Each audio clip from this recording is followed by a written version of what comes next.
Okay G, ready. அனைவருக்கும் வணக்கம். நான் கிடுகுப்படத்தின் இயக்குனர் வீரமுருகன் பேசுகிறேன்.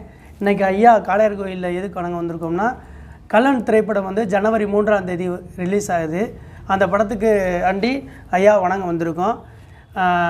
கலன் திரைப்படத்தை வந்து ராமலட்சுமி ப்ரொடக்ஷன் மற்றும் அனுசியா ஃபிலிம் ப்ரொடக்ஷன் இணைந்து தயாரிச்சிருக்கோம். இதில் அப்புக்குட்டி, தீபா அக்கா, சைரன்ராஜ், மணிமாறன், பீட்டர் சரவணன், வேலு, மோகன் நிறையா பேர் நடிச்சிருக்காங்க. எல்லாரோட உழைப்பையும் கொடுத்துருக்காங்க. இந்த படத்தை வந்து நீங்கள் வெற்றி படமாக்கணும். இந்த படத்துக்கு வந்து ஒரே ஒரு கட்டு தான் கொடுத்துருக்காங்க. 40 இடத்துல வந்து சேஞ்ச் பண்ண சொல்லியிருக்காங்க, மாடிஃபிகேஷன் பண்ண சொல்லியிருக்காங்க. நம்ம கிடுகில் வந்து 272 கட்டு வாங்கினோம். இந்த படத்தில் வந்து ஐயாவோட துணையோட உங்களோட ஆதரவோட ஒரே ஒரு கட்டு தான். 40 இடத்துலையும் நம்ம வந்து மாடிஃபிகேஷன் பண்ணி நேற்று யூஏ சான்றிதழ் வாங்கியிருக்கோம்.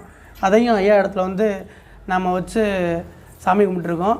எனக்கு கலன் திரைப்படத்தில் வந்து எவ்வளோ சம்பளம் வருதோ அதில் 20% வந்து சிவகங்கையில் மருதுபாண்டியர் சிலை வைக்கிறதுக்கு யார் வச்சாலும் அதுக்கு நான் வந்து அதை நன்கொடையாக கொடுக்க ரெடியாக இருக்கேன். பாரத் மாதா கி ஜெய், ஜெய் ஹிந்த். வணக்கம்.